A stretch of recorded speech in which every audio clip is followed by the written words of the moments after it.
former Nazi concentration camp secretary, 97, convicted of aiding more than 10,000 murders. A 97-year-old former secretary to the SS commander of Nazi Germany's Stutthof concentration camp has been found guilty of being an accessory to 10,505 murders.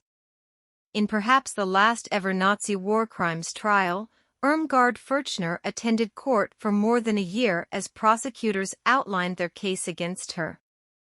Judge Dominic Gross delivered the verdict on Tuesday morning.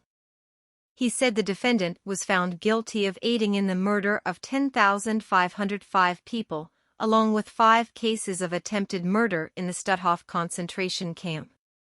Prosecutors say she aided and abetted those in charge of the camp in the systematic killing of those imprisoned there between June 1943 and April 1945 in her function as a stenographer and typist in the camp commandant's office.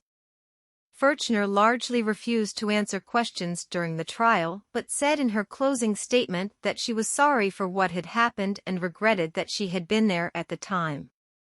The so-called Secretary of Evil was just 18 when she went to work for the commander of the Stutthof camp, where more than 60,000 people died. Stutthof concentration camp. Perhaps as many as 100,000 people were deported to the Stutthof camp during the war. Behind the electrified barbed wire fences surrounding it, conditions were brutal. Many prisoners died in typhus epidemics that swept through the population, while those deemed too weak or sick to work by the guards were killed. Stutthof is also remembered for its final days as the Soviet Red Army closed in, and the harrowing events that took place as thousands of prisoners were moved by camp guards under the pretense of an evacuation.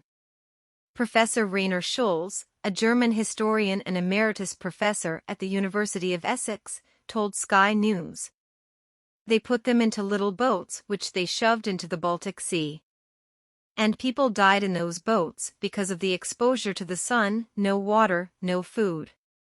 The last Nazi war crimes trial? In the chaos that swirled as the Second World War came to an end, many high-ranking Nazis fled abroad, while others returned to their normal lives. In recent years, particularly following a change in German law, there have been a number of former concentration camp guards and staff members in their 80s and 90s put on trial accused of war crimes under the Nazi regime. But Professor Schulz said Furchner's trial would probably in all likelihood be the last Nazi war crime trial. Don't forget to subscribe to my channel and turn on the notification bell for more up-to-date news.